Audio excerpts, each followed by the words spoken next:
이제 조금 전에 이런 말씀 드렸지 않습니까? 네. 원래 일이 발생해 보면 사람의 진심이 드러나거든요. 평상시에는 안 드러나잖아요. 그냥 다 좋은 말만 하고 그냥 표정 관리하고. 근데 일이 발생하면은 그 사람의 본심이 원래 드러나거든요. 조금 전에 화면상으로는 아마 그 지금 재난 당해갔어. 전부 다 제 집도 없고 다 날아가 불타버렸으니까 그 사람들 민심 부들부들할 거 아니에요. 근데 이재명 대표 가서 우리 정치인들 흔히 그렇지 않습니까? 가서 국민들을 위하는 척.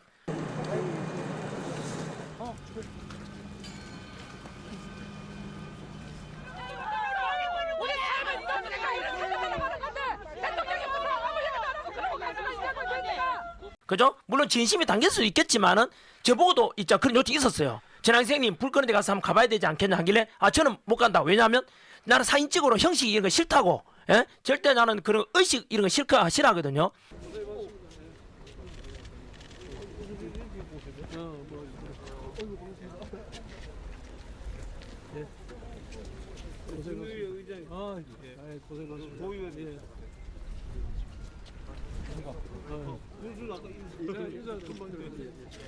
고생하십니다. 예.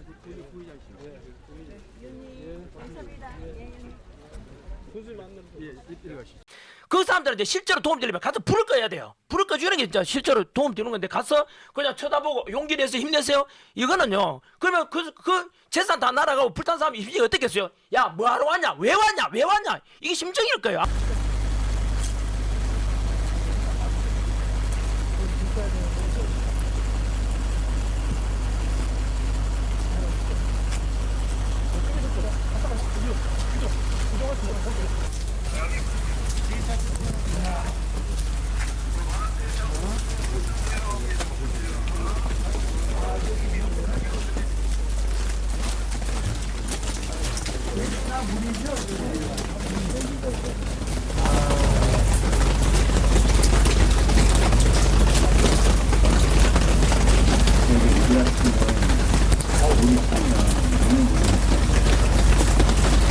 아니 왜 여기 자체가 신림동 도지대면은 괜찮은데 지하에서 여기는 지금 저지대입니다. 자체가 저지대다 보니까 물이 순식간에 도린천 영남이 되면은 그냥 이게 바로 수위가 올라가면 바로 여기가 그냥 직격하는 거예요. 도로에도 어깨까지 허리까지 물이 찰 정도였기 때문에 아까 주민이 말씀하신 것처럼 순식간에 시간 사이에 물이 찰 정도로 음식을 못할 정도. 아니 어제 엄청난 것이 그 서초동에 우리 제가 사는 그 아파트가 그 전체적으로는 좀 언덕에 있는 아파트인데도 거기가 1층이 지금 물이 들어와가지고 친구들 정돈이 제가 퇴근하는 거 보니까 벌써 다른 아파트들이 아래쪽에 있는 아파트들은 벌써 침수가 시작이 되더라고.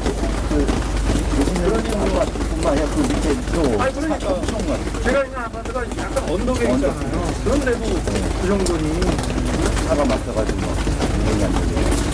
아무 전에 그 참사 당했을 때 이태원 참사도 마찬가지거든요. 맞아요. 그런 심정이 들잖아. 그럴 때 그만 정치 지도자는 어떤 말을 해야 되느냐면 무조건 죄송합니다죠. 무조건 죄송합니다. 제가 뭘 하면 도움이 되겠습니까? 어떤 정책을 도움 드리겠습니까? 라고 하는 게 맞죠. 여기서 그렇게 많이 죽었다가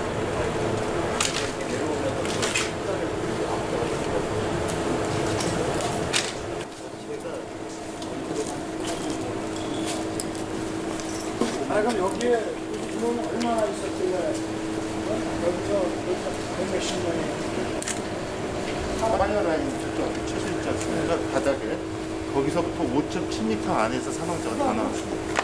어디 쌓여나요? 어디? 저쪽 바닥에 노란색 이게 저쪽 앞에 예예 거기서부터 5.7m 내에서 사상자가 다 나왔습니다.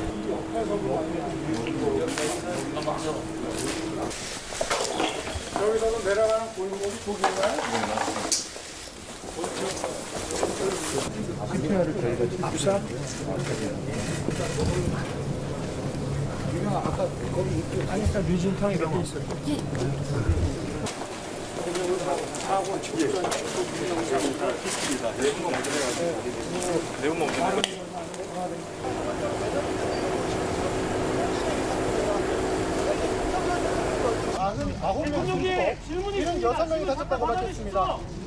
국무회의. 한 총리는 모두 발언 대부분을 국회에서 정부로 넘어온 이태원 참사 특별법을 비판하는 데 썼습니다. 자칫 명분도 실익도 없이 국가 행정력과 재원을 소모하고 국민의 분열과 불신만 심화시킬 우려가 있습니다. 이태원 특별법에 거부권을 행사해달라고 대통령에게 건의하는 안건은 결국 국무회의를 통과했고 윤석열 대통령은 7차 민생토론회 일정을 마친 뒤 재가했습니다. 정부가 공개한 거부 이유는 5가지입니다. 우선 서울경찰청장을 포함해 관련자 23명을 재판에 넘기는 등 특별법의 목적인 참사 진상규명이 이미 이루어졌다고 밝혔습니다. 조사위원회의 권한이 너무 커서 국민 기본권과 사법, 행정부 기능 등이 침해될 수 있고 조사위 구성의 공정성을 기대하기 어려우며 국가 예산 낭비가 우려된다고도 했습니다. 이태원 참사와 관련해 참사 약 한 달 뒤 윤 대통령이 이 사고가 특정 세력에 의해 유도되고 조작된 사건일 가능성도 배제할 수 없다. 그럴 경우 이상민 행정안전부 장관을 물러나게 한다면 그것은 억울한 일이라고 말했다는 겁니다. 김 전 의장이 윤 대통령에게 이 장관이 정치적 책임을 지고 사의를 표명하는 것이 옳다고 말하자 윤 대통령이 이렇게 답변해 깜짝 놀랐다고 김 전 의장은 표현했습니다. 그게 진심 아닌가요? 국민을 생각한다면 그 아픈 사람을 보다듬어 줘야 될 거 아니에요. 그런데 자기 보고 좀 비판한다고 해서 에이씨 이런 거는 저는 좀 이 사람은 정치 지도자로서 원래 평상시에 이재명이 하루 이틀 아니지 않습니까?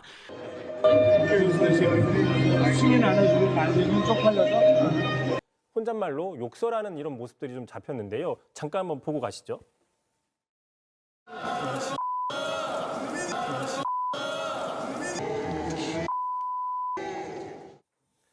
참고로 논란이 되자 김상은 의원은 자기들한테 소리치는 저 노조들을 향해서 욕설을 한 게 아니라 시끄럽다, 시끄러워 이렇게 얘기를 했다고 해명은 했습니다.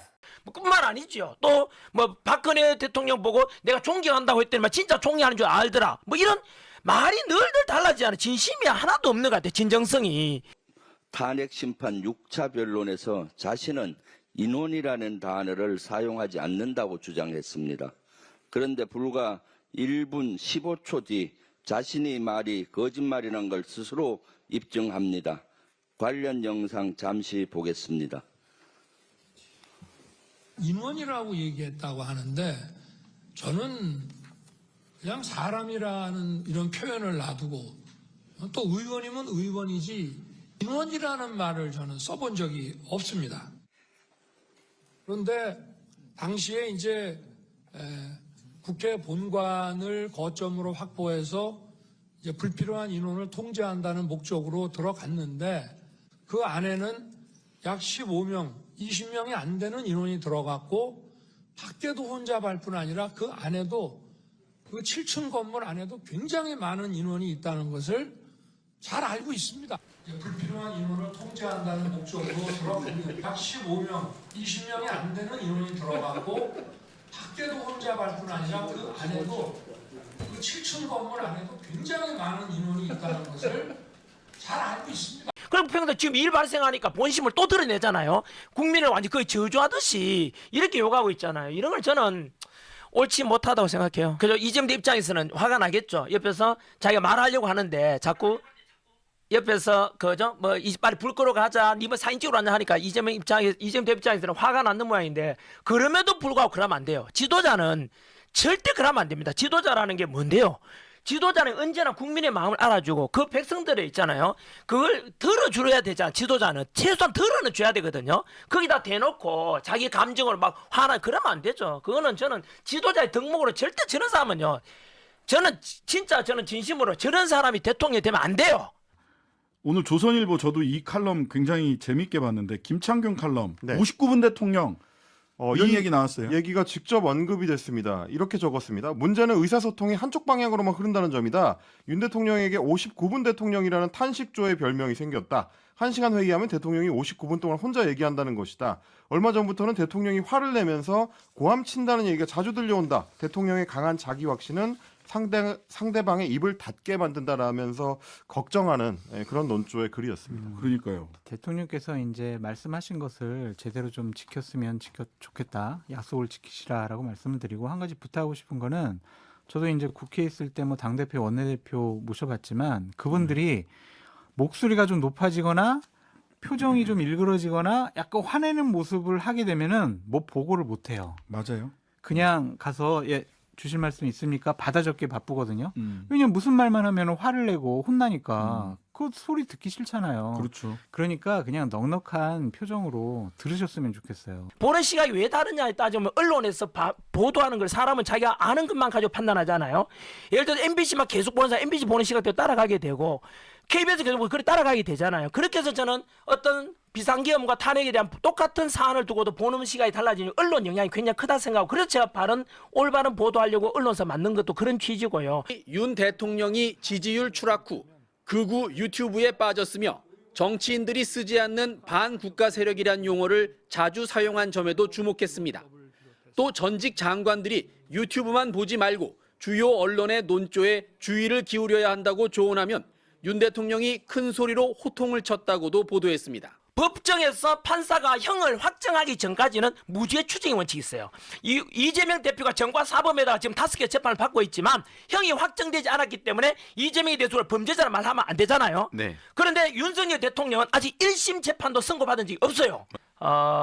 개딸들에게도 마찬가지로 저는 그렇게 묻고 싶어요. 사실 이재명 대표가 전과 사범이고 현재 재판 중임만 해도 5개 재판 진행 중에 있는데 그 사람이 일단 지도자가 아니라면 평범한 사람이라면 전과 10범이도 입었는데 누가 뭐라 합니까? 근데 이재명에 대해서는 우리가 뭐라는 게 아니라 이재명 본인과 싸우고 있거든요. 본인이 거짓말하고 범죄를 많이 저질렀다 보니까 재판이 5개나 됐잖아요. 그 자체를 숨기려고 하잖아요. 본인이 저지른 거 본인과 자기 자신과 지금 싸우고 있거든요. 전과 사범도 누가 시켰어요? 쥐가 저지른 범죄예요. 네. 지금 재판 중에 5개도 누가 시켰어요? 본인이 저지른 범죄 때문에 지금 재판 중에 있잖아요.